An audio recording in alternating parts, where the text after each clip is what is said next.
team for inviting us to be here and for helping put this wonderful event together.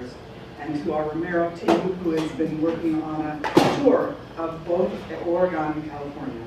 And this is part of the tour, and it goes on down further south. Because we feel this issue that's happening up in North Dakota, that started at Standing Rock and chases from Standing Rock,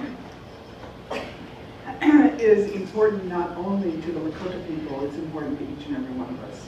So we want people to understand what's happening, why it's relevant, what it means to all of us, and what we can do together to deal with this. Because we're in a time of history now where we cannot deal with the challenges alone. We have to come together, we have to link arms, we have to form alliances, we have to collaborate. We have to do this for the future generations and for the planet. And so every person who comes to an event, every person who thinks what they can do next is a jewel and is a contribution to future existence on this planet. So thank you very much for coming. And we're going to open this with a video that has recently been done by Mickey Willis, who's a very good video producer down in Ojai, and Danny is sharing some of the latest information that has come out in the whole DAPL issue, and also even more has come out since the video was made. There's a new announcement as of the last 24 hours. So this is a fast-moving train, and I just want to say a couple things about Danny. They say in the video, they talk about his history, that he is a remarkable attorney, constitutional attorney, and he's well known throughout the country for a series of cases that read like the boomer generation's lifetime, including the Pentagon Papers, the Watergate case with McCord, the nuclear case, the Karen Silkwood case that stopped the building of all nuclear plants for 35 years, the Wounded Knee incident in South Dakota where he was there for the ACLU, and eventually the first sanctuary defense case defending Salvadoran refugees fleeing for their lives, and really the Iran-Contra scandal case, when he sued 29 people who were working with Oliver North. So these are some highlights in his life, and we've worked together for 40 years, and we're not going to stop. We're definitely dying for this one.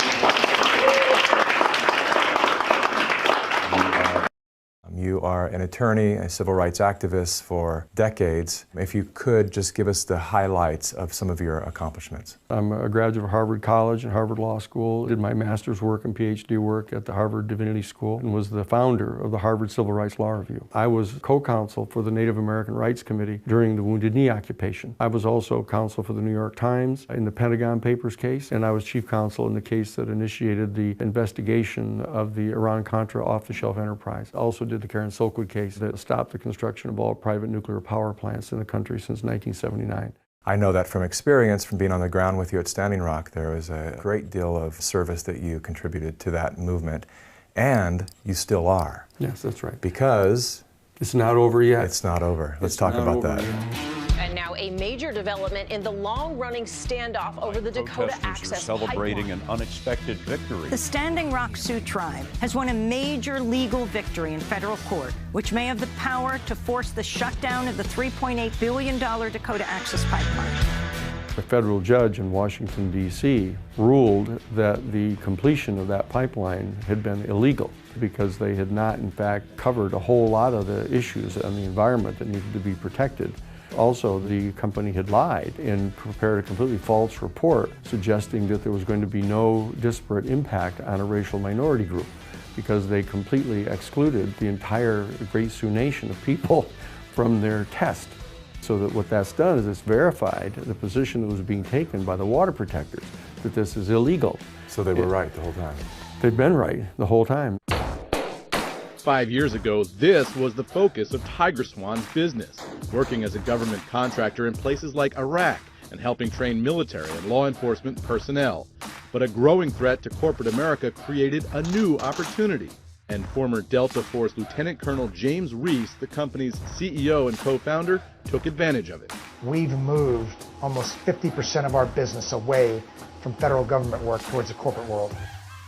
This company, Tiger Swan, came in and began lying to all the state police and to the National Guard in North Dakota, the Sheriff's Department, telling them that these were jihadist terrorists that were involved in attempting to come in and try to blow up the pipeline. So what they did is they justified this huge military operation.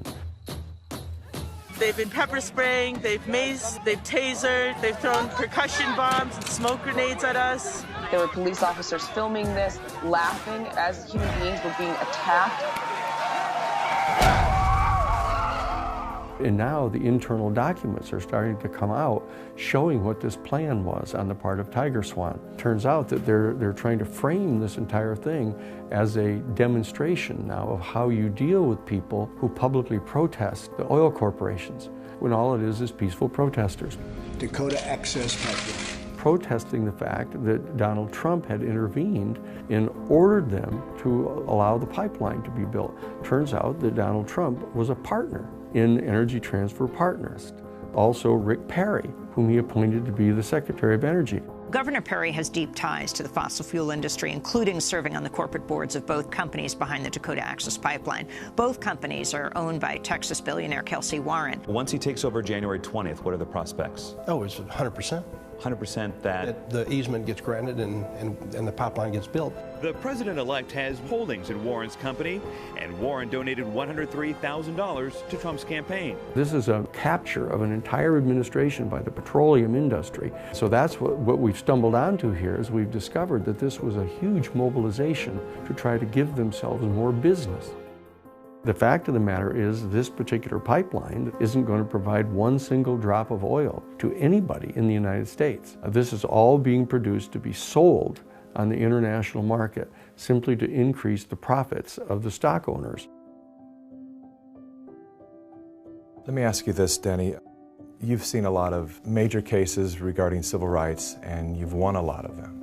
And I know that from being out on the streets and on the front lines talking with the people, there's a sense of powerlessness against the system, that the people never win and will never win. What do you have to say to that general mentality?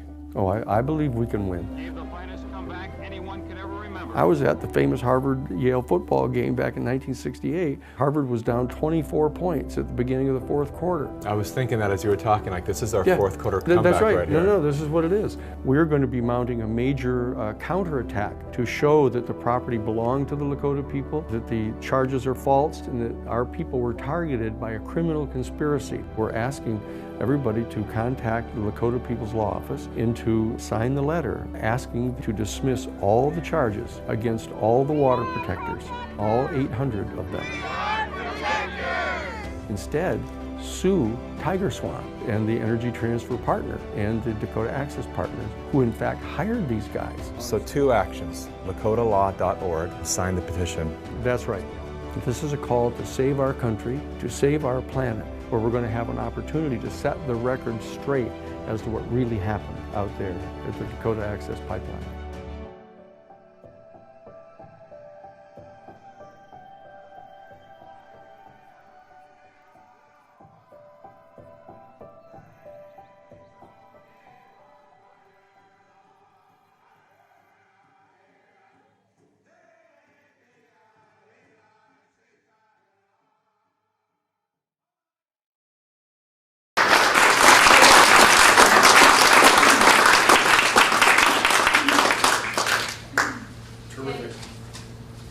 Close it? Yep. Great. Thank you, you guys. Thank you. Actually, I know lots of you. I've seen you a number of times before in different cases down over the years. What I want to do tonight, in the short time that I have to talk with you to begin with, we'll answer questions afterward. I want to talk about what the Dakota Access Pipeline confrontation was that you heard so much about up to this point. And I want to talk about what it is now, what the kind of manifestation of this whole case really is right now. And thirdly, what it is going to be that you don't really realize yet. So the bottom line is that this confrontation at the Dakota Access Pipeline actually began over the Keystone XL pipeline. You remember back in 2014, midway through toward the end of the first term of Obama, this whole issue of the XL pipeline bringing tons of this tar sand down out of Canada, down through the entire width of the United States, coming all the way from Canada all the way south into the Gulf of Mexico, where it was going to be refined. And a huge movement began opposing this. And since part of the pipeline, the XL pipeline, was going to be coming across the Great Sioux Nation, the territory of the Great Sioux Nation, and particularly the Standing Rock Sioux Reservation, the Standing Rock Sioux Reservation began discussions in their tribal council about what they needed to do to stop this. And a woman by the name of Phyllis Young, who had been a perennial member of the board, took the lead on this, and they fought that thing to a standstill, to the point where Barack Obama refused to sign an authorization allowing the pipeline to be built from Canada down into the United States. So everybody was very happy about that, and it lasted for a short while, and all of a sudden we started hearing this announcement that the Dakota Access Pipeline Corporation was going to be building a pipeline coming down from the Bakken oil field right up along the northernmost border of North Dakota. And they were going to be building it, all of a sudden we discovered they were going to be building it right down onto the Great Sioux Nation. And people began to check this out, a lot of the same people that have been involved in the XL pipeline. And we then learned that the original plan, it turns out that the Energy Transfer Partners had a computer program that they fed all of the data into. And the computer program gave them 3 other routes that were all preferable to this one.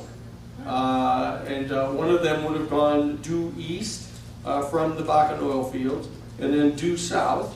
Wouldn't have had to go across the Missouri River at all. The other one could have gone due west from the Bakken oil fields and gone due south and not crossed the Missouri River at all.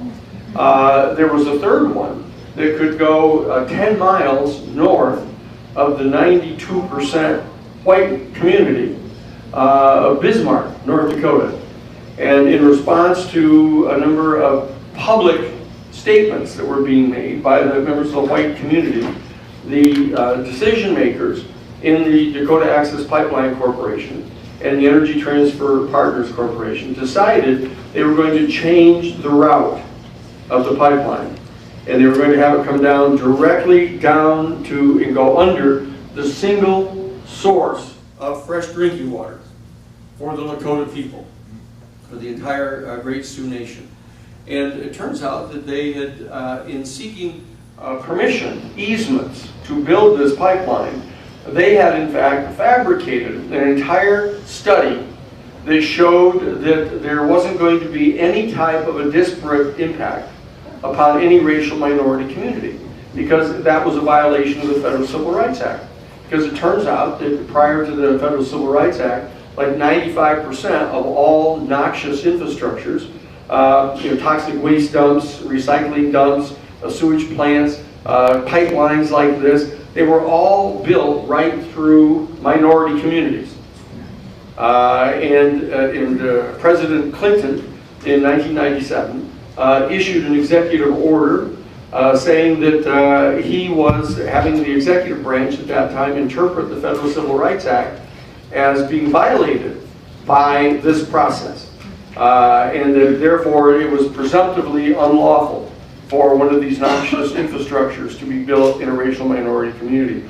And so what the Energy Transfer Partners did is they did a study, and they crafted this entire area out, and they did a detailed study of the demographics of it and everything, and showed there wasn't going to be any negative impact upon anyone. And yet at the very bottom of the zone, 1/4 of a mile away, was the entire Great Sioux Reservation. And that they just completely ignored all the people there. 82% of whom were Native American. So this is, in addition to that, what they were doing is they were avoiding getting a major environmental impact statement prepared, which the Environmental Protection Act requires in any kind of a large-scale operation like that. What they were doing is they were applying for half-acre building permits. So it's like as if you were going to build a little pipeline from your house down to your boat or something on your own property. You didn't have to get a full-fledged environmental impact statement. So what they kept doing is they kept applying for 1/2 acre permits. The whole length of this pipeline coming down hundreds of miles from the Bakken. And so that what happened is the Lakota people, primarily the people from Standing Rock, the Standing Rock Sioux Reservation, one of the 9 reservations that exists inside the state of South Dakota, and then this goes on up into North Dakota, Standing Rock. They began to organize and demand that they have meetings with the federal government, the Obama administration. They had been successful in stopping the XL pipeline, and they thought they could be successful in having these meetings. But the problem is that the corporation kept right on coming. They just kept coming with these little half-acre permits, and they kept coming closer and closer and closer. And the U.S. Army Corps of Engineers just kept, accepting whatever it is that the company was saying. In fact, the Lakota people were resisting. For example, they made a filing saying, look, here are several places where there are sacred relics, burial grounds, etc. And they filed the information with the federal court. And that night, overnight, the Energy Transfer Partners moved all their heavy equipment 20 miles to that site and bulldozed it during the night. And then argued that it was moot, that there was nothing more that could be done about this. And it turns out that the federal judge, the tribal council, Standing Rock Tribal Council, which is the only entity that the United States government officially recognizes as having standing to speak on behalf of the people. This was done in 1934. There was an Indian Reorganization Act of 1934 when all of the reservations were given these tribal councils. And the constitution for the tribal council was all drafted up by the Justice Department. And virtually every one of them has this little Article 11 in the Constitution that says that as constituted, you are without any authority or standing to challenge the seizure of any of your land, no matter how unlawfully it was taken. And then on the other hand, they are the only entity that will be recognized as having any standing to speak officially on behalf of the people. It's just one of those white man tricks with their lawyers, and they just set up this double bind so that nobody can have any standing to complain about the land. And so that what happened is the tribal council, however, began having meetings with the Obama administration, trying to figure out what to do about this. But a number of the young people in the tribe, mostly millennial people, decided they were going to just go out and sit on the land and go out and hold ceremony on the land that was in the pathway of the pipeline. And that this was their land, that it belonged to them pursuant to the Treaty of 1851. It belonged to them before that. But the United States government recognized officially that it belonged to them as of 1851 and again in 1868. And so that they went out and camped there. And what happened is more and more people began finding out about this, and so more and more people would go up and spend a few days or a week or so camping in the pathway of this pipeline. And at the beginning of the demonstration, it was comparatively friendly. Our people would go and chain themselves to the bulldozers, and the police would come over and gripe and moan a bit. And we have to spend all the time cutting them off the thing. And then some people would, while they're doing it, they were kind of spray painting the bulldozers, with peace signs, etc. It was not an untypical type of nonviolent demonstration. And then a private security company, Layton Security, brought in the dogs, brought in the wild police dogs, and started sicking them on the demonstrators and telling them that they had to stand back behind a particular line. And at that same time, the Energy Transfer Partner Corporation hired this private company, Tiger Swan. Tiger Swan is a private military corporation. It's like Blackwater. International. In fact, the founder of Tiger Swan, private military corporation, was in fact the head of the anti-terrorism division for Blackwater International over in Iraq and Afghanistan. The name of Lieutenant Colonel James Reeves, you saw him in the video piece, that they moved from hiring special forces people who are anti-terrorist throat cutters, basically. Special forces are not normal people. I spent 2 years training in special forces, so I know they're not normal people. You know, they're sociopathic in that when they're assigned a particular assignment, you know, I mean, they'll go underwater for half an hour to swim underwater at nighttime to go blow up a bridge or something. And I mean, they're fanatical type of people, and they're recruited especially in the special forces. And they work through an operation called the Joint Special Operations Agency that works with the Pentagon and the CIA, and they engage in covert operations, etc. What we found happening is that in the second Gulf War, under W. Bush and Dick Cheney, Vice President Dick Cheney, turns out Cheney did not want to have Secret Service people as his private security detail. He hired Blackwater. And then he had his people that were assigned to be the viceroy, etc., over in Iraq, to hire Blackwater to be their security people. And then they started hiring Blackwater people to go out and do the nighttime surveys, where they would go out and come back and have killed a number of suspected jihadists. And so what happened is there came to a point where over 53% of all of the military that was deployed in Iraq and Afghanistan were in fact people from Blackwater and other private military corporations. And this phenomenon just sort of set in during that same period when Vice President Bush under Reagan had chaired these commissions, and they deregulated the savings and banks, the savings and loans. They deregulated all kinds of businesses. That whole thing that came in with trying to establish laissez-faire economics, free market economics. The prisons started being privatized. They started this entire operation, and they then also began to start selling excess military equipment to all the police departments. A number of you had those incidences with your police department buying Bearcats and body armor and stuff, all war surplus. And what happened is it's extremely important to understand from a simple point of view. That is, as soon as Bush Sr. in June of 1991, now he's elected in 1988 as president after being vice president for Reagan for 2 terms. He's elected in 1988. By 1991, halfway through there, about June and July, he started getting information that the Soviet Union was contemplating dissolving, probably by the end of the year. And so what he did is he launched a war, actually, into the Middle East to seize the Middle Eastern oil fields. That's exactly what's happened here. And a lot of you may not have heard about it on the news, because it was disguised under the rubric of going in to stop Saddam Hussein from invading and occupying Kuwait. What you don't know is the fact that George H.W. Bush wrote a handwritten note to Saddam Hussein, had it hand-delivered to him by April Gillespie, the United States ambassador to Iraq. And in the note it said, "I know that you've been having some dispute with Kuwait on your southern border. You believe that they're slant drilling under your boundaries and taking oil away from Iraq.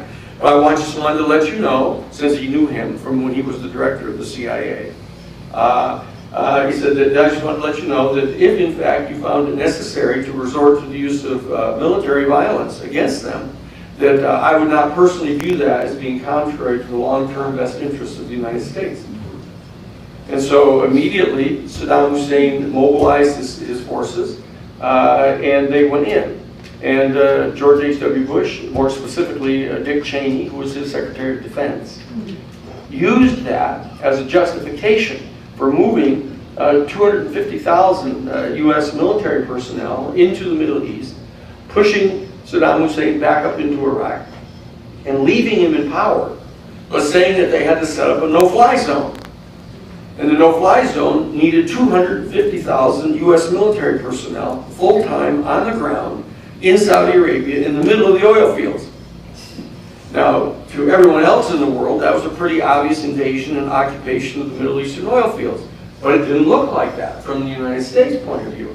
It was just sort of a police action trying to help save the world against Saddam Hussein and to keep him from invading a poor, innocent neighbor like the Kuwaiti royal family. And so there's a larger backdrop to what it is that's going on here.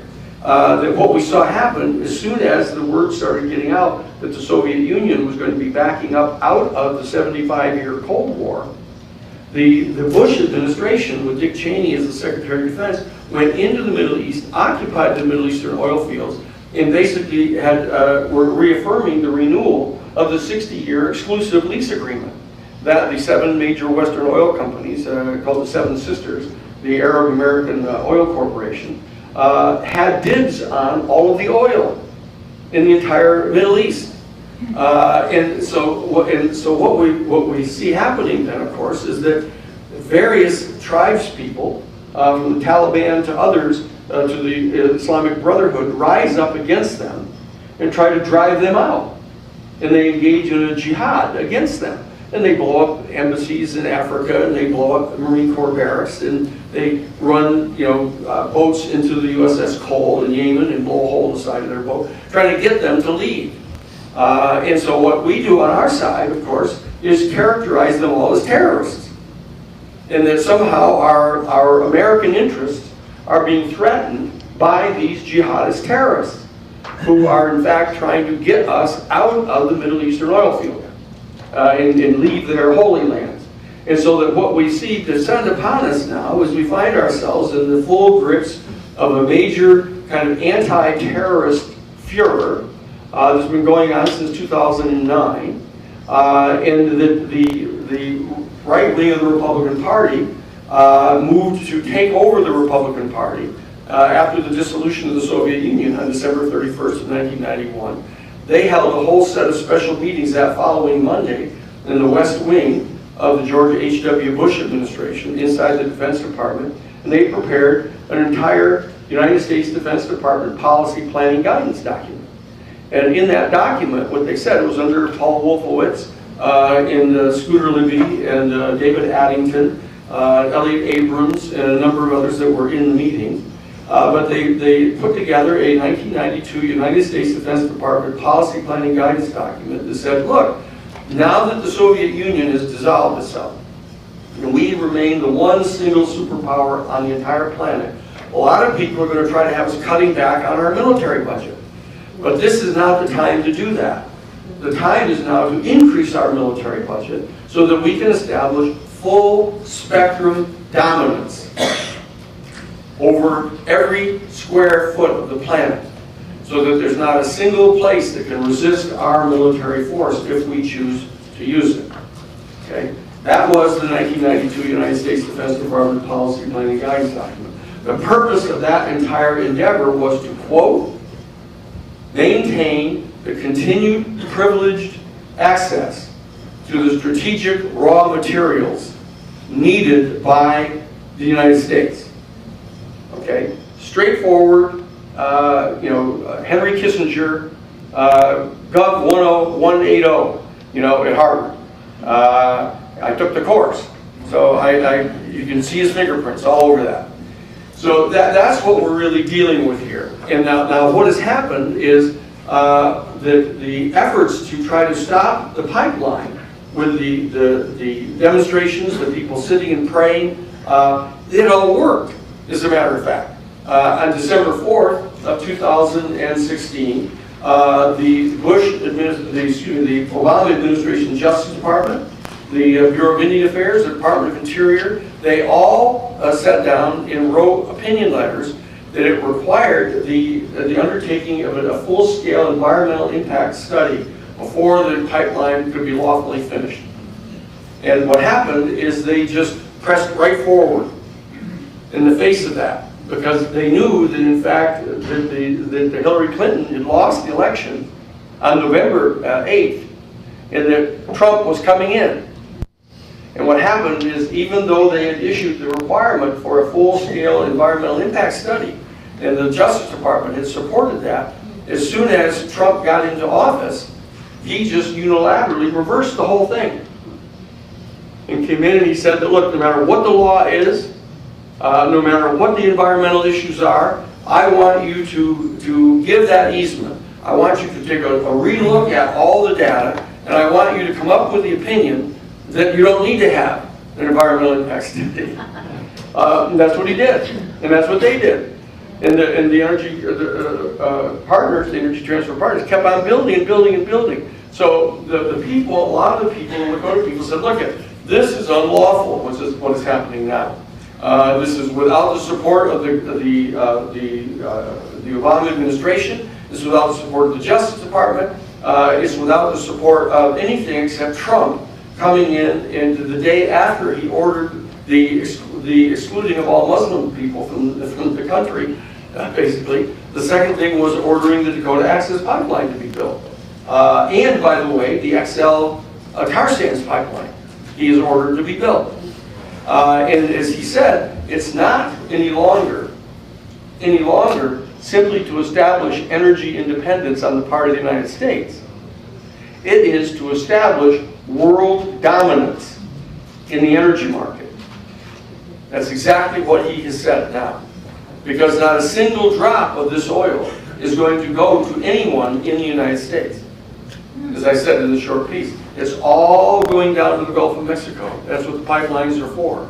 And then it's going to be shipped out and sold on the foreign market, just to increase the profits of the stockholders in those corporations, in those oil corporations. So that is what the Standing Rock confrontation was all about. And what's happened now is, since they borrowed forward and they finished the pipeline, and the court in Washington, D.C. kept shifting from one foot to the other, saying, okay, I'm not going to give you a temporary restraining order to stop the construction. I'm not going to give you a preliminary injunction to stop the thing. I'm not going to give you an injunction yet. I'm going to have to get all the fine. And he kept doing this and doing this and doing this as the pipeline kept getting built more and more and more. And so that what happened is a number of people, including Chase Iron Eyes and 75 other people, went up onto a high piece of land and began a major religious ceremony to try to call the world's attention to the fact that the so-called victory under the Obama administration was not holding. And then Trump and oil line people were building this pipeline, and they wanted to stop. And so Chase and 75 other people went up to do the religious ceremonies, and they moved in and arrested all of them. There have been 843 people arrested and charged with criminal offenses, ranging all the way from obstructing an officer in the performance of his duties, all the way to inciting insurrection, which is Chase. Chase happens to have the unique privilege of being the only one charged with that. Chase, as you may know, was the National Democratic Party nominee for the United States Congress from North Dakota. They're single seat. And so the Tiger Swan security people who came in early in September, just a year ago, they came in and the entire face of the operations changed. They came in and they declared this to be a military-free zone. They began to hold meetings every single day up on their site called Order of Battle meetings, and preparing the battlefield, characterizing all of the people as indigenous, religiously driven jihadist terrorists. And they went full mobilization, full military mobilization. And they started telling all of the workmen to bring guns, carry guns while you're working on the pipeline. They started telling the National Guard, the state police, that these were all terrorists, that they were planning to blow up the pipeline, they were going to engage in terrorist activities against the pipeline, that they had people in there, they suspected people from Palestine and other places. And what they did is they ran out this entire scenario, the private security corporation, to all the state officials, that got them all cranked up into this kind of high state of dudgeon where they began to attack people and throw stun grenades at them and pepper spray and water cannons in 20-degree weather that you probably saw those bizarre video footage with all the tear gas and pepper spray going onto the people. So that what the state of this is now is that there are the two cases going. We have a case going in Washington, D.C. trying to get the federal judge to shut off the pipeline. It's been declared illegal. And the oil companies are arguing that even if it's illegal, they can fix all the problems with it. And so let's just keep it running. Just because you said it was illegal to give an easement, and every single gallon of oil that goes through that land is going through pursuant to the easement, you would think it's pretty obvious that it ought to have been stopped. But the judge is still shifting from one foot to another and trying to take more briefs on it. It turns out this judge, Boasberg, is a member of Skull and Bones from Yale with the Bushes. He is also a member of a thing called the William Bennett Williams Inn, which is a private club of all white male lawyers, all of whom are criminal defense attorneys for white-collar corporate criminals. And it's a private club in Washington, D.C. This guy Boasberg is a member of that. So the prospects of that are not great. And so there needs to be more direct action. So on the defense side, out in North Dakota, we are waging a counterattack against the charges, pointing out that our people had a good faith belief that they were being targeted by a criminal anti-civil rights conspiracy to try to deprive the native people of the Great Sioux Nation of the equal protection of the law. It's simple. You know, because they gave protection to the people, the 92% white community up in Bismarck, but when it came to giving the same kind of legal considerations and legal protections to the native people, they didn't do it at all. Simple, straight up, class-based, racially discriminatory, invidious animus is the term of art that is used in the Federal Civil Rights Act. So we are counterclaiming basically against them in the criminal defenses. Now I want to close just with this, the first beginning of our show tonight, by telling you what this is going to be in the future. And you may not know yet, but 2 days ago, Energy Transfer Partners, Dakota Access Pipeline people, filed a major federal criminal racketeering complaint against Greenpeace and against Earth First and against the divestment people, asserting that they were all engaged in spreading terrible lies about the oil industry, accusing them of participating in exacerbating global climate change, which they say is a big lie. They say that they were recruiting terrorists from around the world to come and try to destroy the pipeline. They've just gone full-scale berserko. And it turns out that the lawyer who is representing Energy Transfer Partners is the private lawyer for Donald Trump. And it's got all the kind of Steve Bannon, kind of Trumpite, kind of total distortions of reality. You know, this is the biggest crowd in the history of the inauguration. You know, I saw thousands of people dancing in the streets at 9/11, you know, over in New Jersey. You know, there's a certain mental illness, I think, is what this is. It's a clinical oppositional defiant disorder. That he's putting his thumb in the eye of the entire world. 180 nations have come together in Paris and have signed the agreements to reduce the global greenhouse gas emissions. The Intergovernmental Panel on Climate Change of the United Nations knows that we're facing this terrible crisis.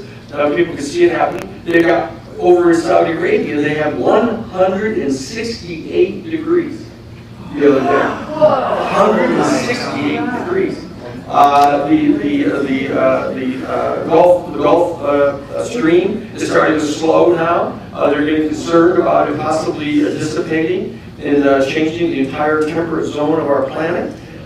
You know, the permafrost fields across the northern hemisphere are starting to melt and thaw, and there are literally billions of tons of methane gas waiting to just blow out and fill the atmosphere. There's 25 times more global greenhouse gas generating than carbon.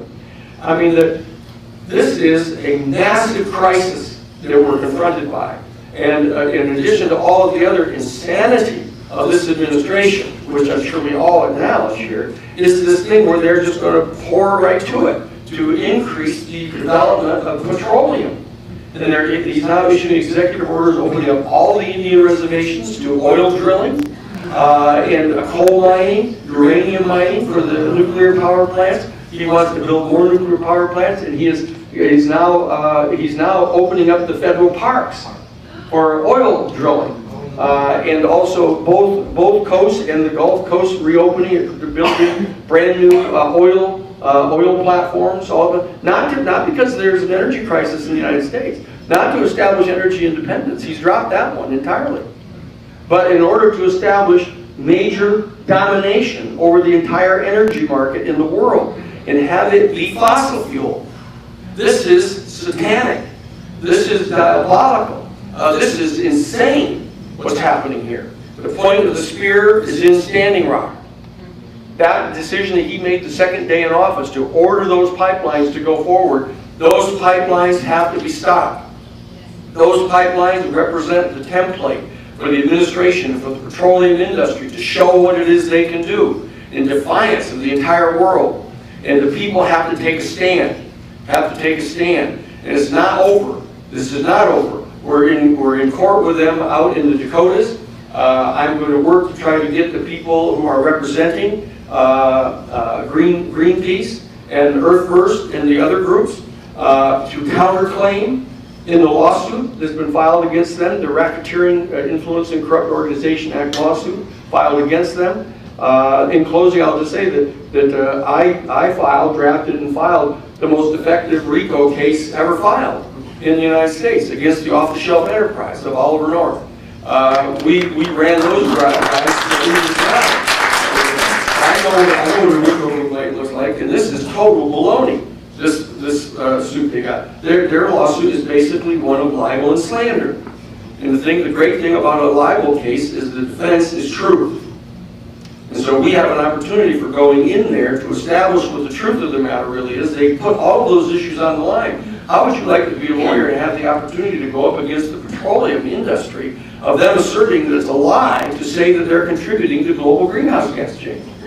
You know, that's the opportunity that we have. And so what we're coming here tonight to talk with you about is to come on board this whole operation. You know, come back to Standing Rock. You know, don't abandon the people at Standing Rock who have stood and fought against this pipeline, because this is a lot more than just that one pipeline. This is pipelines across the nation. This is oil fields in the middle of all the Indian reservations and in all the national parks. You know, this is what is happening right now, and that you've got to be part of this. This is like being in Germany in 1929. You know, and people are going to say to their grandparents, "What did you do? What did you do when all that was going on?" You know, you have to say more than I came home and turned on CNN every night to see what ridiculous bullshit has happened this week. You know, I mean, you've got to do more than that. This is the crisis of our time, the global climate change. And the native people have stood up. They've confronted them spiritually. They've confronted them with spiritual power, with prayers, with peaceful action. And they've gathered lawyers together, like us, to help them. And that's what we're here to do. Okay? Jason Iron Eyes is at the front lines of this. He is an attorney in North Dakota and in South Dakota. He is our chief counsel in the Lakota People's Law Office in Rapid City, where we've been working for many years, many of you know, to stop the state of South Dakota from taking some 742 kids every year away from their families and away from their tribes and putting them in white foster care homes and never seeing their people again. So there's lots of work to be done, but this is the point of the spear. This is your opportunity to participate. We've been before you before on the Iran-Contra case. We've been before you before on the Karen Soapwood case. You know, the American Sanctuary Movement case. This is just as important as that. And the issue of the confrontation of global climate change is the most important issue of our time. And they are muscling up to establish a fascist, authoritarian regime with full-scale Middle Eastern-trained U.S. military personnel and private military corporations to attack us and set up a full-scale public diplomacy campaign to try to put out a false story and narrative about what this is about. We need your help to put forth the full and honest narrative. And that's what we're here tonight to talk about.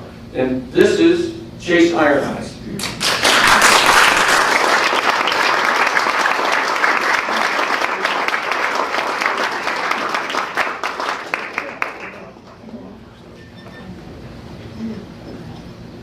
Thank you, Danny.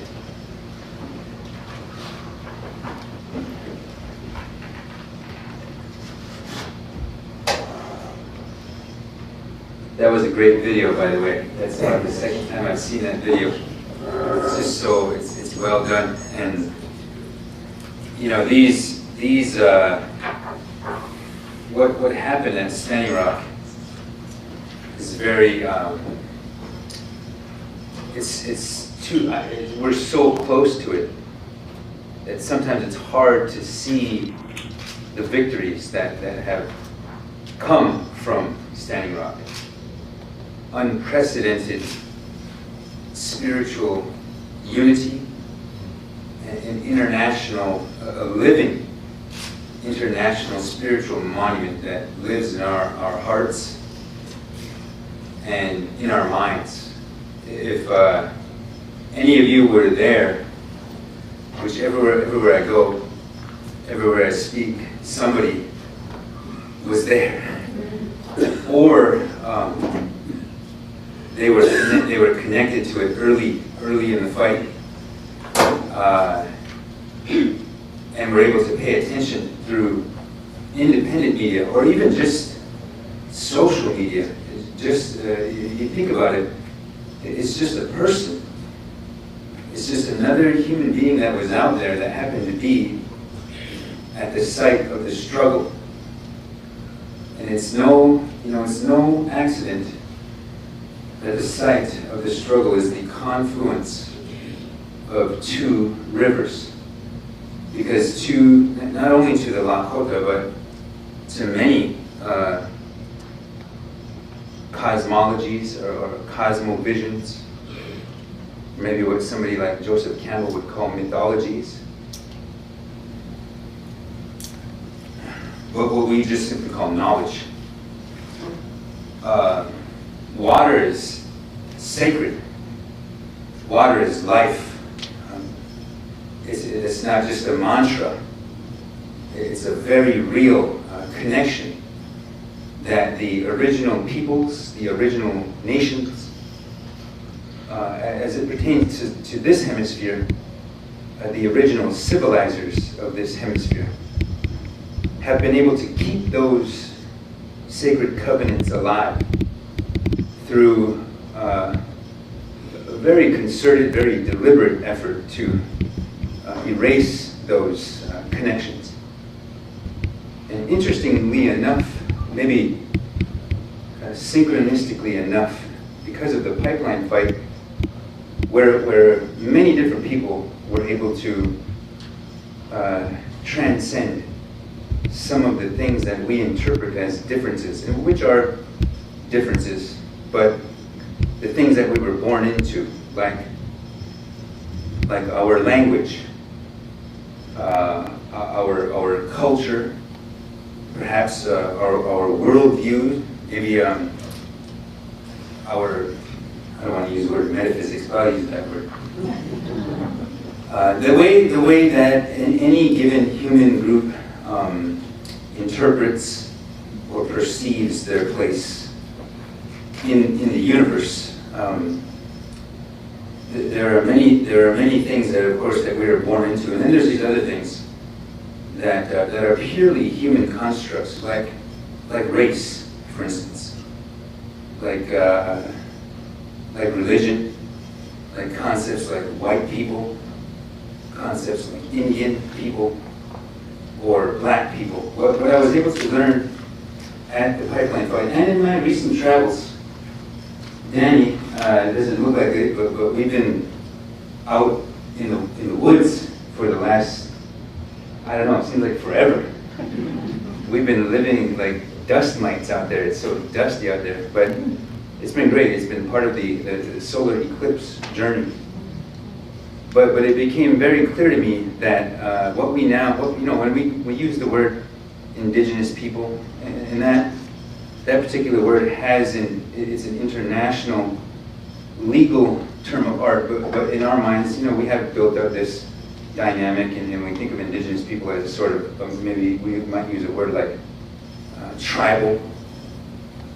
We don't use the words primitive or uncivilized anymore, but in the back of our minds, those tropes or those patterns of perceiving the other, the other.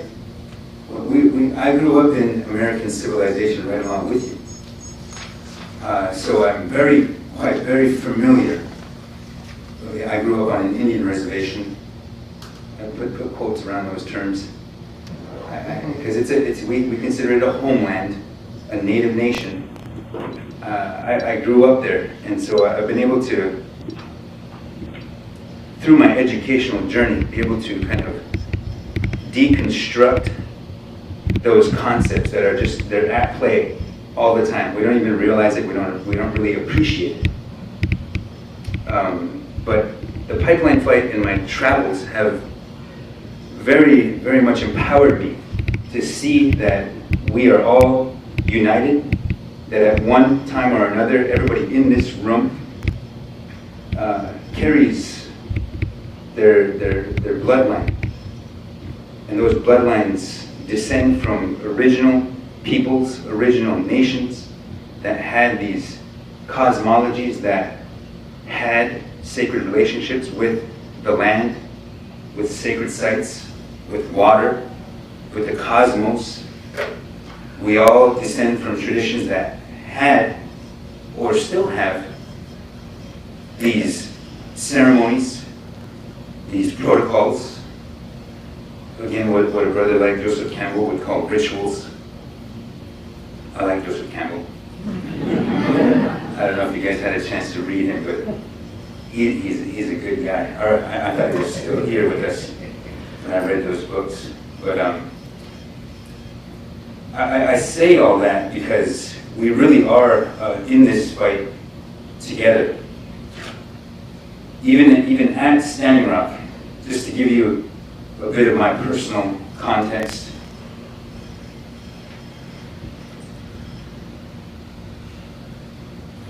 So I was born in the Black Hills, which is the epicenter of the Lakota people's cosmovision and their our ceremonial way of life. I was born there, moved. My mother moved us to the Standing Rock Nation, the Standing Rock Reservation, when I was maybe 4 months old. So I grew up there my whole life. Studied political science, and interestingly enough, I studied a discipline called Native American Studies. Right? We're talking about tropes and dynamics, and it's just, hold that in your mind for a little bit, because it's like, life imitating art and other things. It's very real. I passed.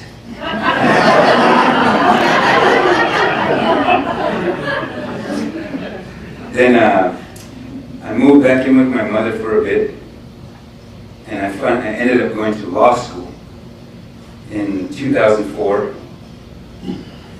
and was doing various things in the legal profession. I wasn't really happy with how it's difficult. Lawyering is difficult. I've got tremendous respect for Danny because he is a litigator, a battle-tested litigator. And what he does wouldn't be possible without Sarah Nelson. So it's just, it takes love and compassion to do this kind of work. And in maybe 2008, we had moved from Denver, where I was going to law school, back to the Northern Plains. We moved to Rapid City first, and then to Bismarck, Mandan. And Mandan is the county seat of Morton County, the county that was manipulated by a private military contractor called Tiger Swan. Because I ran for Congress, the United States Congress. I ran for Congress in this state, in our state. And in our state we have one congressional rep for the entire state. So I think you get one per 750K. So when you have 750,000 people, you get a congressional rep. California must have 56. So that's quite a lot compared to Little House on the Prairie. So we were living it. You know what I mean? These people, there's a very powerful dynamic that has been imparted to this whole struggle. It's an old dynamic of Indian versus white. But it's real out there in the Northern Plains. My grandfather was born in 1900. So Tiger Swan very effectively manipulated these prejudices or these complexes or these biases that not only the quote-unquote white people of Mandan, North Dakota, where I used to live, where, I call these people my neighbors, but that also exists in any demographic. On the res, it's like that as well. We have our own complexes and biases and so forth, prejudices. So I tell that part of this story because we were living there and making a life there. My wife is a pediatrician, a specialist in adolescent medicine, and she's 10 times more kick-ass than I claim to be. And we have 3 children, so we were raising them there in Bismarck, Mandan. And it's powerful because when we're on the front line and you see these law enforcement officers and they are dressed, they are jackbooted. They're completely, they look like they're ready to roll into Fallujah. Like it's one of the several times we were over in the Middle East sending our soldiers over there to die.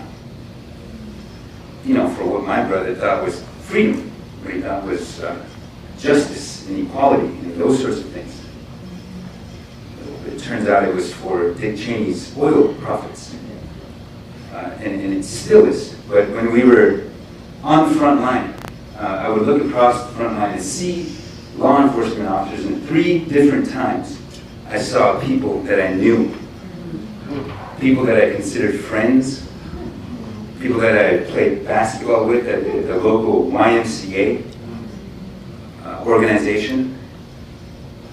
And it was just a poignant moment where we had no choice, I had no choice, but to humanize the people who, in my mind, I wanted to villainize. This, and we were both playing these parts in this drama. And that was, that was on the front line. But me and my wife eventually moved back to where I grew up on Standing Rock Res in 2014. And 2 years later, I had the opportunity to take a run at the United States Congress in a state where Trump won 70% of the vote. And that's kind of how it played out in every election, descending down the tickets on both sides. And then the pipeline fight became a reality. It was April 1st when the very first, we call them liberation camps. Because our tactics, and this goes for all of everybody who might call themselves activists, the tactics have changed, meaning that we no longer employ violence, or for the Sioux Nation, we're not at war with the United States, but we no longer employ violence or even aggression. And it's very hard to do that. It's very, very hard to do that when you're on the front line and you see, a young woman like Sophia Wolanski, 21 years old from New York, just she almost had her arm blown off from the elbow down. I don't know if any of you have seen those pictures, but that was November 20th. just harrowing. That was the first time that I had heard concussion grenades or, you know, a real explosive being deployed in close proximity, and it really just kind of shakes you to your core. That those same law enforcement officers fired one of those concussion grenades, the same thing that blew Sophia's arm wide open, exposing it to the bone. They shot one at this other lady named Susie, can't remember her real name, but it hit her in the eye, and she lost her vision in one eye. And just to point it out and give you an example, the very next day, because I was out there from the moment I had heard about it, I went right out there and I was documenting it.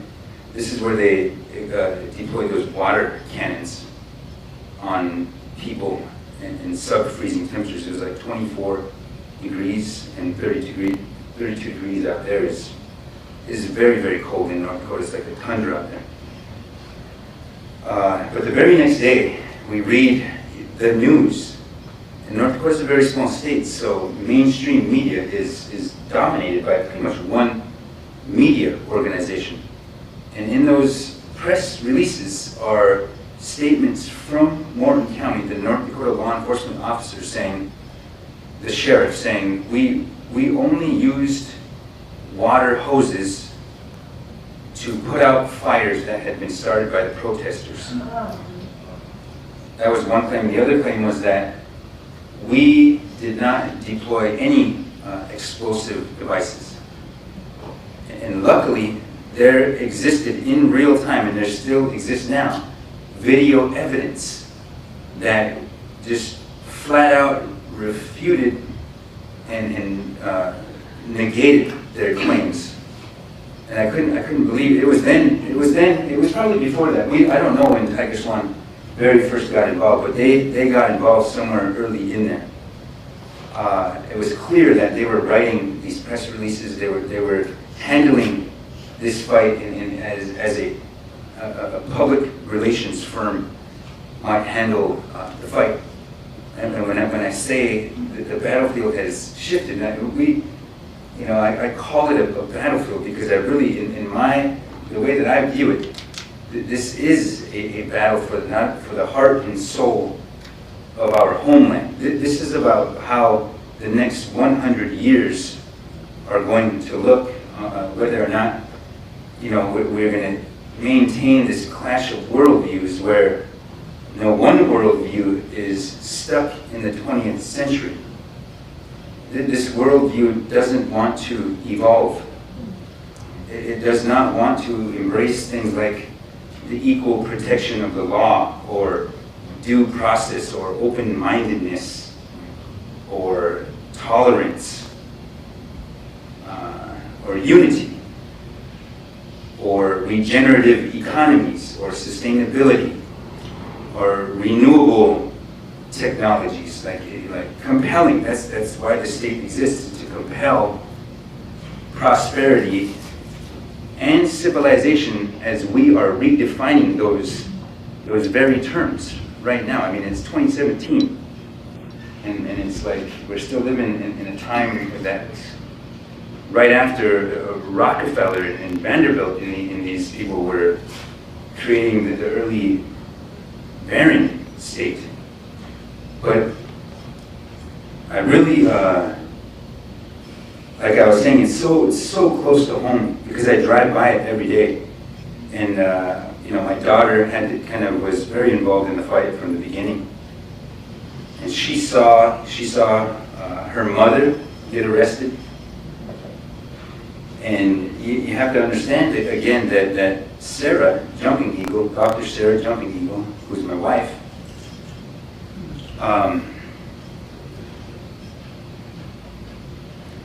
who was a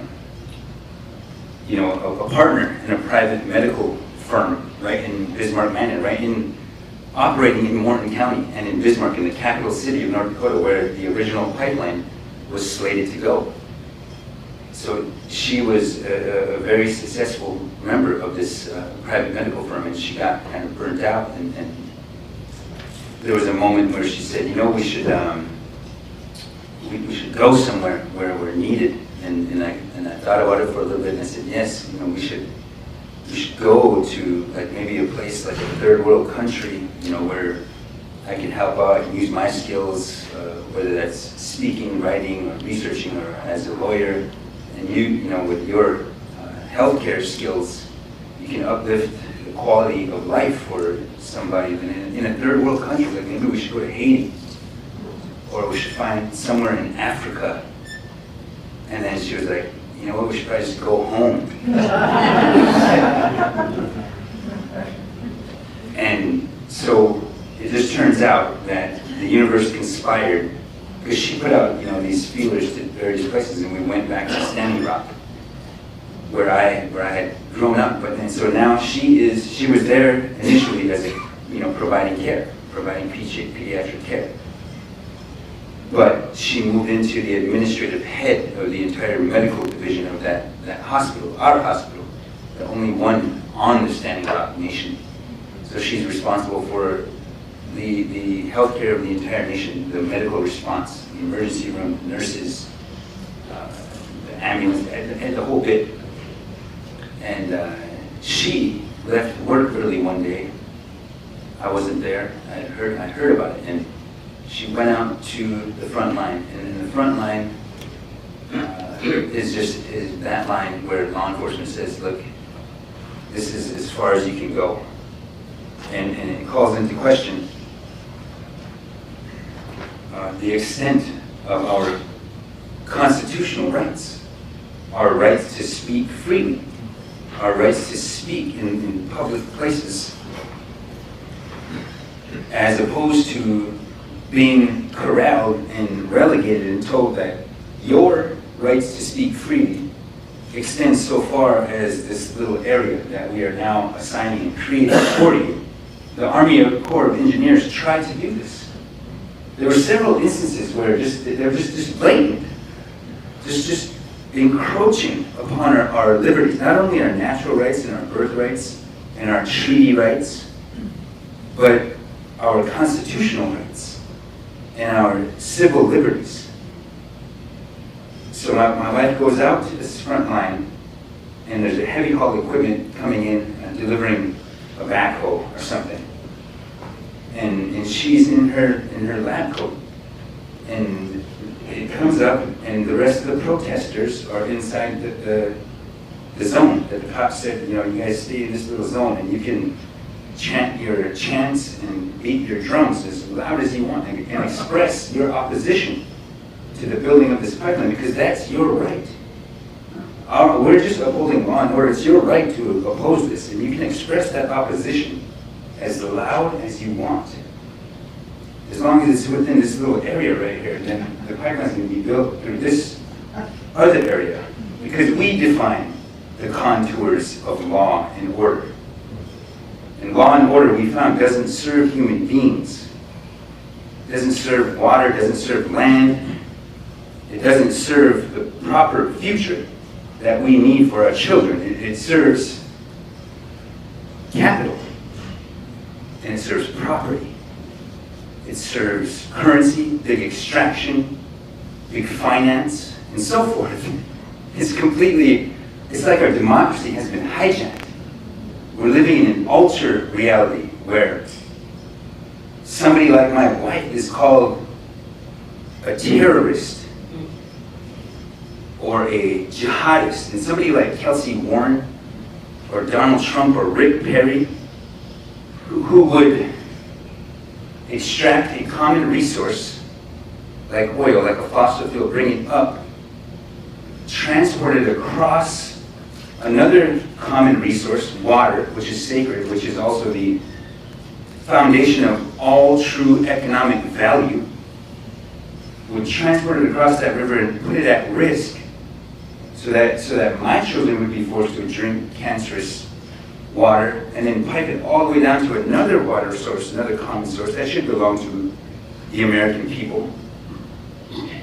If we are to consider this more than just our country, we have to consider this our homeland. Those guys do that, and they sell that common resource to sometimes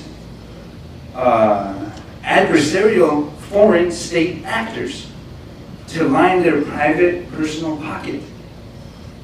And somehow those guys are the patriots. It's completely twisted. So back to my wife going to the front line and seeing this. The heavy haul equipment shows up, and she just, it's on video, she just goes into this space and she says, look, you guys don't have to be scared. This is your land. You don't have to live with a pipeline that you don't want to live with. And she just steps out right in front of the heavy haul equipment. And you can see that the protesters are kind of like, whoa, what's going on here? Somebody's not following kind of the protocol, the decorum of the protest movement here. And that was kind of the first organic and authentic stand that somebody was willing to make. And it resulted, the very next day, the chairman of the Standing Rock Sioux Tribe was arrested, a council person. 3 days later, on August 15th, 4 women decided again to break protocol and go and stop construction, to push that envelope, to challenge who gets to define the contours of law and order, because law and order should include our societal and economic and governmental and legal valuation of sacred water as a minimum. Our institutional reality should reflect those values. You know, that used to be part of all of our worldviews at one time, because I can guarantee you, I mean, I didn't, how can I put this? I didn't consider myself a warrior. Anything that I was willing to do out there, I would hope that every father or mother in our homeland would be willing to do, because when they come for your rights and they come to build a pipeline in your backyard,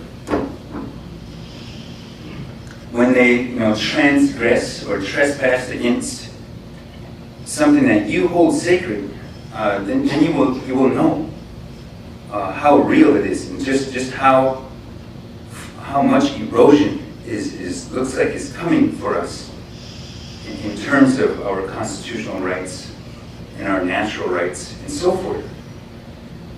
Danny's not making any kind of understatement when he says this is the fight of our time, especially since 843 people have been arrested. They've been charged with crimes. They've been criminalized. You know, the prosecutor in Morton County and North Dakota law enforcement is trying to, they're trying to preempt by charging someone with a crime. It's saying that, you know, the holders of moral authority are charging somebody for acting outside the scope of that body of morals or ethics or law. And for us, that's completely unacceptable. We can't let that happen. We can't let them win that. I mean, I'm facing 5 years, 6 years, 5-year maximum prison charge right now for inciting a riot. But I mean, I'm not the only one. There are at least 20 to 30 others facing prison time, and about 650 others who are facing misdemeanor charges. So to that end, that's where we really need your help. That's the purpose of us traveling all over, is to ask for your help. A lot of you already help financially, and we really, I mean, that's necessary. In order to do this work, we've got to be able to move things around. But we also need your help with these petitions to put this moral pressure on North Dakota. So if you could write this down or just put it in your phone right now, I'll tell you how to help in a very easy and quick manner.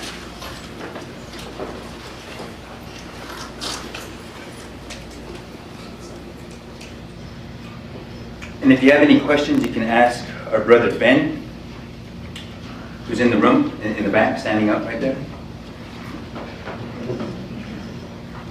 We have, at the solar eclipse gathering, I don't know, did we gather 6,000 or 7,000? We gathered 6,000 signatures in person. That's why I really like Danny and Sarah, because they do it old school, you know what I mean? None of this, you know, tweet this and sign this on the app. It's, you know, go talk to somebody in person. But if you have your phone or something to write on, you can text the word Lakota. Lakota is the language that we speak. It also means friend or ally. So you can text Lakota, L-A-K-O-T-A, to the numbers 64336. 64336. I don't think it matters. It doesn't matter. If you want to do it right now, what this is going to do is this is going to send right to your phone a link so that you can send an email directly to the state's attorney, North Dakota state's attorney, who is filing the charges against Chase and others. So if you want to do it right now, and I encourage you to do it right now, open up your text messaging app and just click the icon to create a new text message. And in the to section, you just type the number 64336. Yeah, Oh, no, you don't write Lakota. No.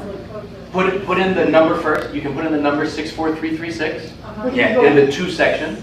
What do you do first? The very first step? You can do either one first. It just depends on each person's phone. So in the part where you write the text, the actual text message, the content of your text, type Lakota. Yeah, the message is Lakota. Yeah, L-A-K. 64336. Exactly. In the to section, like who you're sending the text to, 64336. I got the welcome.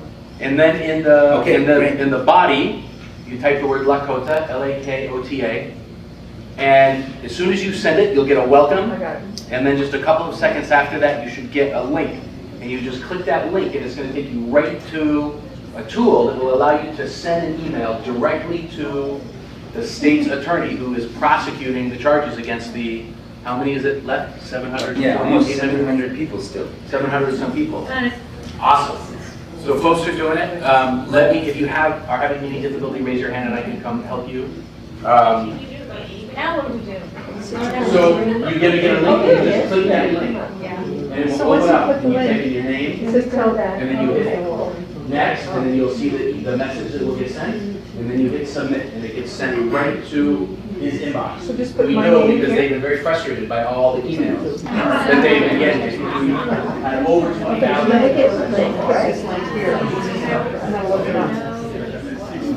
There, just 6 Yes, I'll get you on that, I think. I can't go that way. down there. Know your password. Is it also on your website? Yes, I don't know if it's this particular way. This is the easiest way. But you also have to be kind of a texter. You have to know how to text. So it says personalize your subject.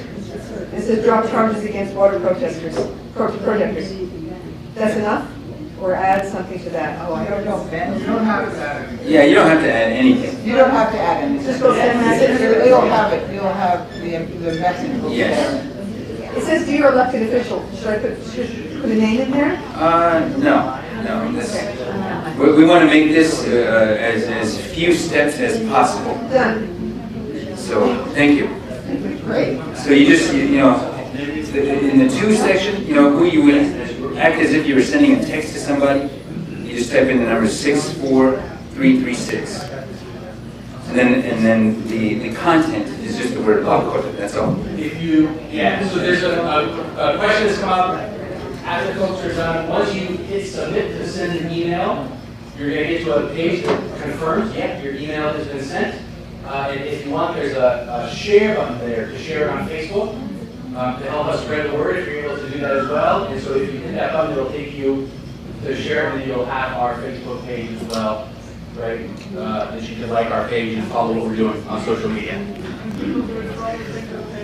What's that? If you share it if you use that share button, it'll share on your Facebook page, and if people just click it, it'll take them right to the same tool. Yep. So I want to end this portion of it, and if you need help, let's do this after we finish, because we still have at least one more speaker that we got to get through. We, as far as I know, we are the only organization that is on the ground actively pursuing a refocusing on the water protectors who have stood in peace, in dignity, and in prayer in a way that puts their bodies in harm's way, that puts it in front of these forces of capital and extraction and so forth. And this is not the right kind of capital. Capital has to have compassion with it in order for it to be civilized. And if it doesn't have that, then it's inflicting violence upon us. We have to take it there. We have to take it there. Because there are people who are at risk right now. And so this is I'm honored to be here. It's one stop in our effort, and every stop is as important as any other stop. It doesn't matter if I'm here with you or if I'm with 10,000 people at the solar eclipse. It's all the same and it all matters. So what you just did there, that helps a lot. You have no idea. They take notice, and we have to put that moral pressure on them because it matters. They are trying to create policy. They try to create it then to waive potential tort liability for motorists who could potentially kill a group of protesters in North Dakota. The same thing that happened in Charlottesville would not have been even illegal, criminally or civilly, in North Dakota because of the policy makers. And it extends to other fights, like in 2 days in the Bay Area, I'm going to be going to an anti-hate counter rally. These guys they're crazy. We cannot meet them with violence and aggression. But to know the power of peace is to know that peace is not passive. By any means, peace is not passive. When we seek the truth, we seek spiritual liberation, what we find is that the good forces are waiting to meet us with and bless us with compassion. And then we are imbued with spiritual and moral authority to face any injustice, no matter what the odds are. We have that gift and responsibility. So I want to thank you for your time. Thank you for helping us out. Thank you very much.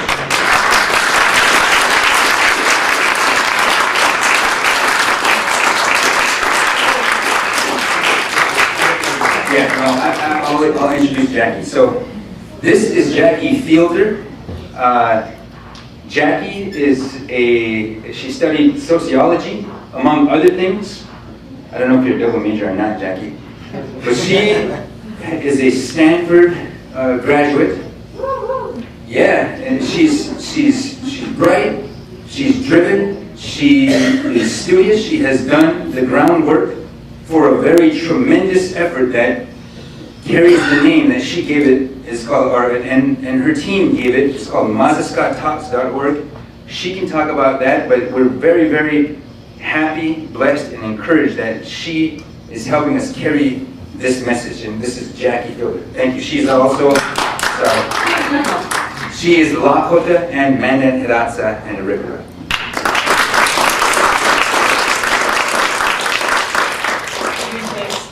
I wish I'd paid more attention in class because I studied economics and sociology, and if I had known that I'd be trying to essentially take our economy away from big banks, I probably would have paid more attention. So I graduated last year, and I had been watching the Standing Rock movement kind of loosely. My main thing last fall was police accountability here in the Bay Area. Oscar Grant case was really powerful, and I worked on Bart Police, among other police departments, but I saw what was happening at Standing Rock, same thing that was happening here as far as police departments militarizing and arming up against predominantly poor brown people. So on December 4th of 2016, the Army Corps of Engineers announced that the Obama administration would not grant the easement to Dakota Access. And I was sitting here looking at that news come out, and I saw a celebration, but I didn't resonate with it at all. I saw that as a trick, and I was really hesitant to join that celebration because my family, my grandma, was displaced by the U.S. Army Corps of Engineers in the 50s when they built and approved, without the free, prior, and informed consent of her tribe. They approved what's called the Garrison Dam, and that's in North Dakota, just 3 hours away from Standing Rock. So in that sense, I'm kind of a refugee. I would introduce my name to you. I would greet you in Hidatsa or Lakota, but I don't know it. We have been displaced and so on. However, when I saw that news, it really upset me, and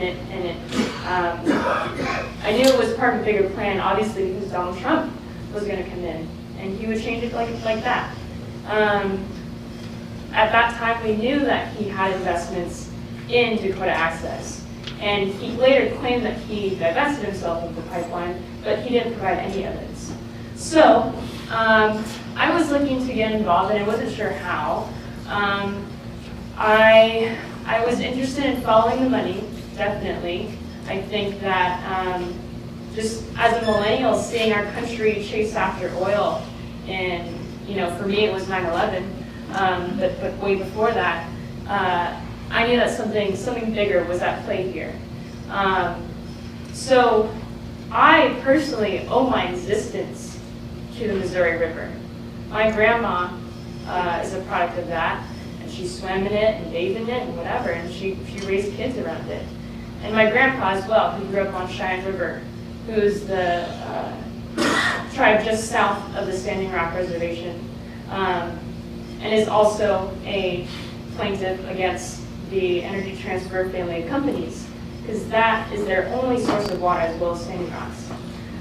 So I owe my existence to this river, and I was trying to figure out how to get involved, wanted to follow the money. And as someone who is a product of a military family, my grandpa served in the Navy, my father served in the Navy. My father was deployed twice to the Middle East, once to Kuwait when I was a teenager, and once to Washington when I was 6.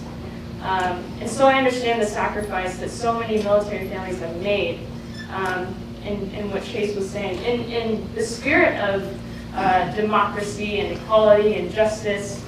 But in reality, is oil, is world dominance. And that's not what I want. I don't want anyone else to experience that sacrifice for profits.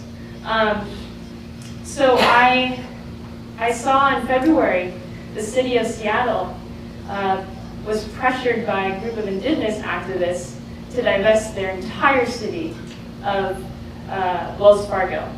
So city taxpayer money is managed by these big companies, these big banks, and Seattle had $3 billion committed to being pulled. That was a huge victory for Standing Rock. Everyone was celebrating. It was in February, so it was towards, it was right in the dead of winter. People are heading home because the weather was below zero. So it was a wonderful win, and I wanted to do that, and I saw that, and I was like, that's going to happen here in San Francisco. So I wanted to see who wanted to get involved. I knew nothing about municipal finance, didn't pay attention in economics. I did know, though, how to read. I had significant time as a young person. I could obviously be doing better things as a 22-year-old, but I really wanted to do this. So I looked up where the city banks, how much cash flow it is. It was just a matter of asking the city treasurer and an email or two. And then it was a matter of putting up a Facebook event. And in this day and age, that's been such a powerful way to engage people. Standing Rock owed its success to that as well. So, you know, it's a really, it sounds really doable, but it's not just convincing the legislators that this is a good idea. I had to really believe in myself in this era of Trump, in which it seems like our democracy has been bought and sold. And these big oil corporations seem massive. They seem, it made me feel really powerless as a 22-year-old to know nothing about the finance system, but to know that these people are buying off our government. But the Ohlone people actually were really key in getting divestment off the ground here. They showed up to every single action meeting that I invited them to, and for that reason, and we all are indebted to them, and have to recognize that colonization isn't just over there in the Dakotas; it's also here.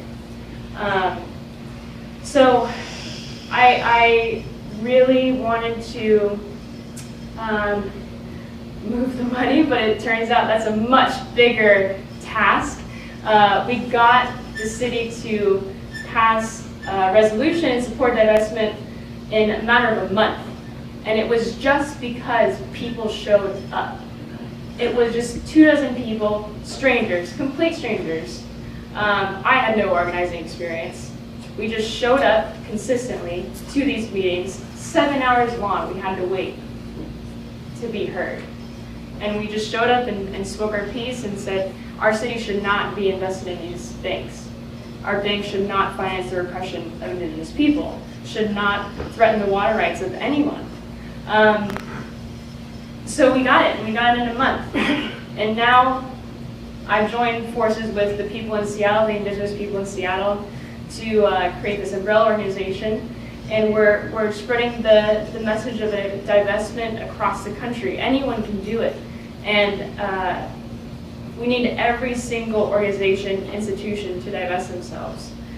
Individually, super doable. SiouxLookup.com is a good place to find credit unions. But we can't stop there. We have to go at our cities. We have to go at our nonprofits. We have to go at our churches. We have to go at every single institution, organization that we have any influence over. So at the present time, we're looking at public banking. So that means instead of stockholders deciding what the bank does, instead of stockholders being the people with the power and the policies of the banking, it's going to be the people, the public. The public is going to own that. And at the present moment, the national strategy for divestment is really one of the strongest ways people can get involved. So in October, Standing Rock passed a resolution, October of last year, to divest. In November, a Norwegian bank called DNB sold their debt in a pipeline. And that's actually referenced in this most recent lawsuit against Greenpeace and our allied environmental organizations. In December, there's a global month of action, and that was extremely powerful in convincing other banks to sell their debt in the pipeline. And in February, as well as the city of Seattle, there's the city of Santa Monica, Alameda, Davis, San Francisco, and since then we've had Missoula, we've had New York, DC, Salt Lake City, and Minneapolis make some step towards divestment.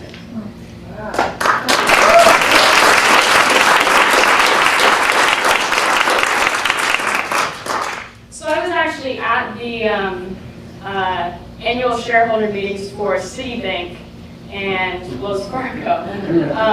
I figured that they should get an earful and actually hear from someone who owes their existence to this river that they're trying to pollute. So I showed up, and I mean, it was just completely inhumane. They had people not only from the Standing Rock Tribal Council, but they had people from the different kinds of horrible practices that they've had come up and share their stories.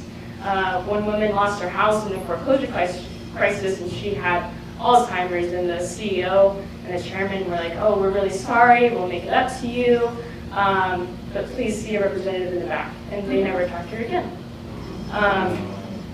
And then with Citibank, there's a group of indigenous activists in New York that disrupted the annual shareholder meeting with song and dance, and they got the CEO of the company to admit that he regrets that the company was involved in the pipeline, but they didn't sell their debt. They remained invested in the pipeline.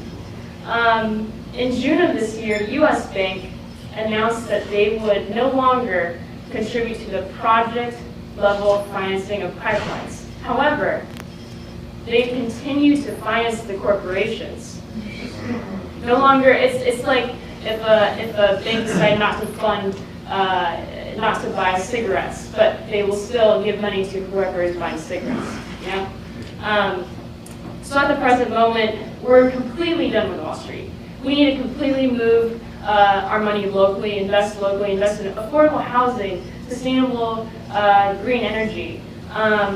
We need to make those priorities. We need to completely transform the way we think about money and be more responsible for it, be more accountable to our peers and to our communities and to the world, really, as to where we spend our money. Our money, or every single dollar, is a vote for how you want the world to operate. So at this moment, we're working on public banking, and I think that divestment is not mutually exclusive with any other tactic in this movement. It's as important, but it is certainly one of the most accessible. No matter who you bank with, you have, as a participant in this democracy, you have the power to go to your local city council, to go to a nonprofit, to go to your work, your church, whichever institution you're affiliated with, and to make movement on this. So as Indigenous people in the United States context, we don't have political power. There is no allotted seats in the U.S. System of governance for us to oppose this pipeline. The courts are inherently biased against us. If they were to acknowledge our right to religious rights, to water, to land, it would mean the end of Energy Transfer Partners and all the greed that they stand for. As Danny mentioned, the judge in the case that is deciding the fate of Downfall is in close quarters with people that pride themselves on defending white-collar criminals. So at this point, we don't have political power, we don't have judicial power, but we do have economic power and we have spiritual power. And both have been extremely formidable for our foes, so much so that Energy Transfer has admitted in their recent filing against our allies that divestment has been hurting their ability to get financing for their other projects.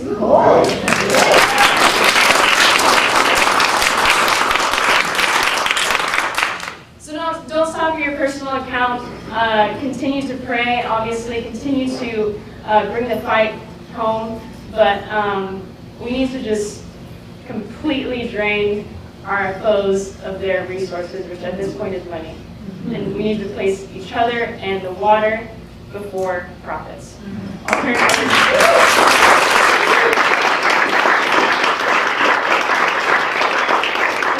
to Sarah now.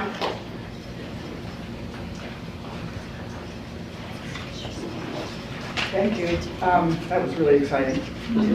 Jackie is now joining our team, and that's the first time that I've heard that report. That was really great. You've been out in the Dakotas. This, quite to sort of summarize what's going on here. We are in this unusual time. There's really never been a time when human beings have caused this kind of climate change. We've had global warming before, and if you have enough volcanoes, you're going to have it because of all the stuff that they put up in the air. But we've never had a situation where the human family is causing the destruction of the planet. Systematically, day by day, week by week. And this destruction of all life systems, which is happening, really, it's hard to see it when things look beautiful outdoors and it seems like everything's okay, but it's not. There are whole areas now on the planet which are devastated already from this climate change. Okay, so here we are in this moment in time, and if the existence of the Earth was an entire year, was an entire hour, we've only been here for 4 seconds. So in 4 seconds, the human family is taking us to the brink. We have, as Chase was saying, we have these different worldviews amongst the human family. We have these different ways of thinking, and we have racism, and we have elitism, and we have greed, and we have a whole lot of negative things, but we also have our connection to spirit and to one another, and we have love, and we have compassion, and we have judgment, and we have intelligence. We have these things, and it's just we have to mobilize. We can't think about it. We've got to start doing. It's like all the work that we've done on consciousness for the last, most of us have been alive, some of us have been alive in the 70 years, 60 years, 50 years, 40. All of the work that we've been doing for decades on consciousness, I'm asking you, please set that aside now and use it. Put it into practice and start doing things to save the planet. Because we can't, we've done as much as we can do of that. Right now, the life systems are a threat. And what is happening in Standing Rock is the convergence of is the point at which these forces are coming together. Because the indigenous people have always been suffering from the petroleum industry all over the world. And they brought their private militarized systems right into the middle of our country against our citizens. So we have that at play. We also have surveillance and all the civil liberties violations at play. We have the religious violations. We have 400 religious leaders came to Standing Rock. 3,000 veterans came to Standing Rock. This is a fight that involves the future for all of us. So please, we're asking you to please consider joining this network with us and allowing us to keep you informed about the next steps that we need to do together. Please contribute if you can. We need to expand. We need to hire more people. This is a very big task that we're undertaking.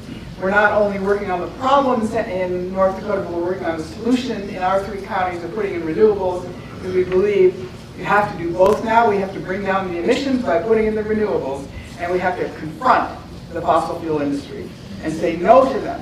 No, this is insanity. We're saying no. So if you will join us and if you will contribute, and please take this call to the North Dakota attorney and spread it so more and more people will be sending this notification to them. I'm from North Dakota. I grew up in North Dakota. This is insanity what's going on in North Dakota. The fossil fuel industry has taken over the state systematically over a period of the last 30 or so years. They've just taken it over. And they're going to be increasingly embarrassed when they realize that there are people all over the United States looking at them and saying, why are you prosecuting these 700 to 800 people when they're innocent? When it's now very clear from all of the investigative documents that are public that the illegalities happened on the side of Energy Transfers and Tiger Swan. They're the ones that committed the crimes. So why are you prosecuting these innocent people? They need to know that we all know that, and that they can't just get away with this and not stop. So, yes. I wanted to know if I want to contribute money. Yes. Who do I contribute to and how do I do that? You can contribute to the Lakota People's Law Project or to the Romero Institute. The Romero Institute is the nonprofit, been in existence since 1980. It's an old nonprofit. And we have two major projects. One is the Lakota People's Law Project, and the other one is Green Power, which is working on the renewables and putting in solar in large amounts in our 3 counties. Yes? So go to lakotalaw.org. Yeah, he's saying. Yeah, if you go to lakotalaw.org, okay, that's our website. You'll see right up top there's a red donate button if you'd like to make a donation. There you go. Okay, thank you. Thank you. So, and also, if you are a person that wants to contribute your labor and time, and has time, and you know, because there are many of us boomers who have retired. We are able to live, but we want the rest of the time left here on the planet to be useful. If you are like that and you have time, let us know, because we are increasingly going to be wanting to build teams of volunteers who are working in different areas on very concrete, so either solutions or confronting the problem. And I would encourage you, please do not despair, because I went through that myself for a while. This is a really big problem, climate, but we're the power of the people and the innovative and creative abilities of the human family and of the human spirit and our relationship to spirit is very powerful. So we just have to get together and we just have to get going. Yeah. All right. So thank you very much.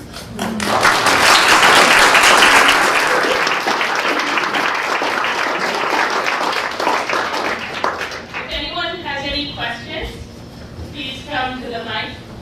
So I'm Croatian, so I want to say thank you and send blessings to your people and the people of the rivers and of the grandmothers. And I have a question, and I want to say hello, Michael. I worked for a time with John F. Kennedy Jr. He's a water keeper, and I'm just wondering, have you gotten in touch with him, or is he? He would be someone that would be instrumental in stepping forward. Yep. So. Yeah, thank you for that, and thank you for telling us who you are and so forth. So my uncle, I have an uncle, my mother's brother knows John F. Kennedy Jr., and we are trying to create a Water Keepers Alliance organization right on the Standing Rock Nation, because now that the pipeline is under the ground, we need a contingency plan. We need a plan not only to rehabilitate the water, because the oil, you have to understand, the pipeline is designed to carry 500,000 barrels every single day, and the leak detection system on that pipeline activates after it hits 1% or more. So if it's, you know, they can get by with a 4,999 barrels of oil could spill from that pipeline, and we wouldn't even know about it. Yep. You know, 5K times 40, that's how many gallons could spill in the Missouri. So, like that, what you just suggested, something like that needs to happen, and we will be working with the Standing Rock Nation. I'm from there. We are going, and I live there. We are going through an election right now, and we plan to be able to address those things. Thank you. And I just want to honor you. I brought the heather. Hi. Thank you.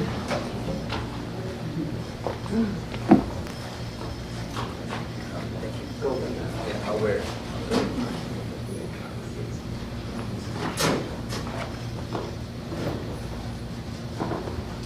Hi, I would like to know a little bit more. You have the Romero Institute petition to the Pope about the, I always forget the name of that agreement.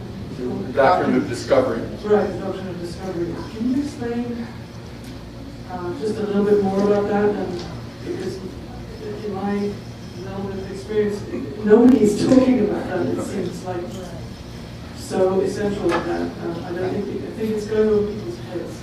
Yes. The question is about the thing called the Doctrine of Discovery. And this was a papal bull that was actually issued by Pope Alexander VI back in 1493. And he issued a decree stating that if any of the Christian countries at that time, the kings and queens were all part of the Christian Catholic Church. You remember that the kings were ordained by the Pope. And Pope Alexander VI in 1493 issued a decree stating that any of the Catholic Christian countries that were exploring around the world, if they discovered any territory, they could claim the territory for their Catholic Christian nation state. And that the people who lived there, any indigenous Aboriginal people that lived there, since they weren't Catholics and they weren't Christians, and they weren't baptized, they had no souls. And therefore they were not human. They could be enslaved, and all of their resources could be commandeered for the nation state. And that doctrine has been cited over and over and over by United States courts as the basis for the United States government owning all of the land. It has been cited as recently as 1995, well actually, excuse me, only 5 years ago, which is now 2012, by Ruth Bader Ginsburg in the United States Supreme Court, justifying the retention of the land on the part of the United States government. We're going to be challenging that in this case because the land on which Chase and the other 75 people were arrested is land, I touched on it earlier, that is allegedly been seized by the United States in 1877 pursuant to a simple act of Congress, setting aside the treaties and taking the land. And everyone who has purchased the land since that time has derived their title from the original United States title, which is not valid. And they then try to go to asserting that they took control of the land through the purchase of the Louisiana Purchase in 1803, which they got from France. But France's claim arises from Spain. In Spain in 1540 said that they in fact had seized the land because they had explorers going down the Mississippi River. And so all of that land belonged to Spain. And they took the position that they had transferred it to France in 1800. I mean, look how absurd this is. Here they are sitting over in Europe and saying, here, we're going to transfer all of this billions of acres of land that have had people living on it for 10,000 years. We're going to transfer the land to another royal family. And that the papacy, the Catholic Church, issued the papal bull authorizing that process. I've had occasion to meet on 2 different occasions with Cardinal Peter Turkson. Cardinal Peter Turkson is the chairperson of the Pontifical Commission on Social Justice. He is the #1 man in the entire world in the Catholic Church dealing with issues of social justice. Sits immediately under Francis. I've handed him the letter. I've asked him to talk with Francis about revoking the Doctrine of Discovery. He said, look, we've issued statements about it that we don't support it anymore. I said, that's not enough. It has to be officially withdrawn. It has to be renounced. The challenge is, of course, is that it was issued by a pope, and the issue of the infallibility of the pope is at issue. And so that I pointed out to them that, well, if that's an issue, you ought to reconsider that one as well. And the fact is they are. As you know, Francis is not your normal pope. And he actually has actively under consideration this issue of the Doctrine of Discovery. And we're hoping to get this put forth squarely and in the center of the defense, one of which is pointing out that if they're making a claim to this land from the Louisiana Purchase, then in fact that is a racially restrictive covenant that was transferred to the United States. That property was transferred with a racially restrictive covenant prohibiting them from recognizing the bona fides of the claim of the land by the Lakota people, simply because they're indigenous people.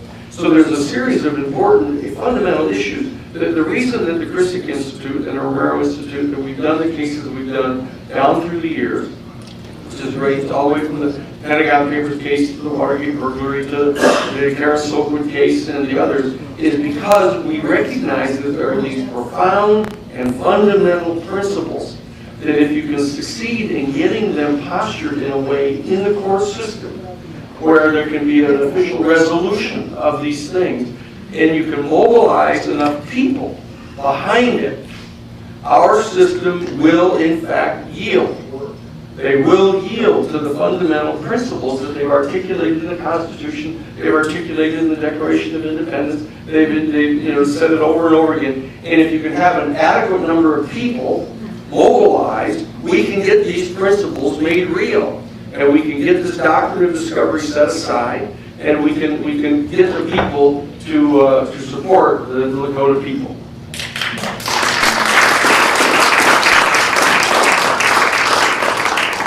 Well, I want to say thank you to all of you, to the whole group for being here and talking this time. Thanks so much.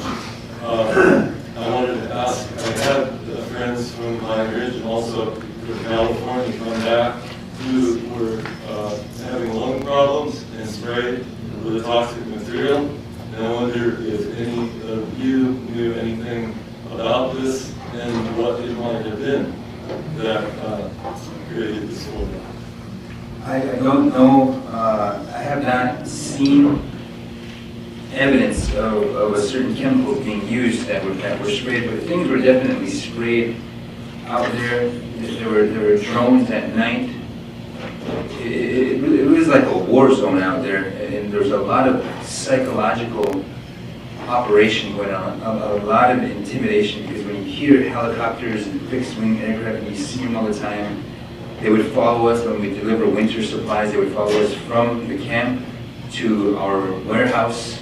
They would fly, trespassing against our territorial integrity. I don't know about things that were sprayed. I have not been able to substantiate it yet, but definitely that exists. I mean, that notion is carried by a lot of people. But what we do know is that there was a particular rat poison that was used on the Buffalo Ranch directly across the river from Ocheti, the Ocheti-Shakoi camp. And that there's no doubt, I mean, there's tons of it was used to kill prairie dogs, and they found like a dozen dead eagles out there. So it's something to look into. I don't know if we contemplated anything on the legal front with respect to that, but it's real. Thank you. One other thing, what's the status of Red Fawn at this time? Is she one of the ones who are being incarcerated in town? Yes, Red Fawn, I mean, please look her up. Free Red Fawn. She's facing a 10-year minimum. She's being charged with attempted murder, and they appear to have reduced that to felon in possession of a firearm. There's video of her getting tackled, and then somehow 5 shots get fired. It looks almost impossible. There's no way she could have fired those shots. So she's facing a 10-year minimum right now. So please look her up too. Free Red Fawn. Thank you. Thank you. Okay, we got a few more minutes, so let's just, anybody who's got some more questions, just line up, because we have to be out of here for sure by 9:30. Just quickly, I'm a descendant of the conquistadors here in California, from Mariano Vallejo. I got activated when I went to no statehood for Sierra in front of the Mission Dolores, and spoke to what it's like to be of a bloodline that is genocidal. And since then, I've been working with the Conscious Elders Network, and for the last 6 months, we have been studying the Doctrine of Discovery. And we have a webinar coming up on September 23rd online, Conscious Elders Network, about the Doctrine of Discovery. We are going to have a workshop October 14th here in the Bay Area, looking for a location. We'll have some help with that. With Patricia St. Ange, who will help us facilitate the Kairos experiential program that came from Canada. So I know the Romero Institute. I know of your work. Thank you very much for your inspiration and your work and yourself being on the front line with all this work. And we hope that the truth-telling and the reality of the Doctrine of Discovery and how it involves us as white settlers will become clearer and change the paradigm of our world. Thank you. I'm going to add just a quick 30 seconds. Thank you so much for that, because what we have to understand is that being critical of settler philosophy, the Doctrine of Discovery, and so forth, it's a cooperative effort, and we have to really look, and out there on the front line, we were able to look at the source of legitimacy for the presence of America as a nation state here. Where is the source for American sovereignty here? Because if it's just, you know, by conquest or by force or by brute, then we're not very too far removed from the rules of beasts. And so this is why it's important to respect the internationally binding treaty agreements. It doesn't mean that we want Americans to go back to Europe. We're all here, like this is our homeland. We have to share it. It's always been that way. And for some reason it got away from us. But when we talk about dissecting the Doctrine of Discovery and really being truthful and being woke, as they say, about who we really are today as Americans, I'm so encouraged to hear you say that you became involved there. So talk to us after and we can help you with whatever you got going on. We'd love to. Thank you very much for coming. We want to respect you.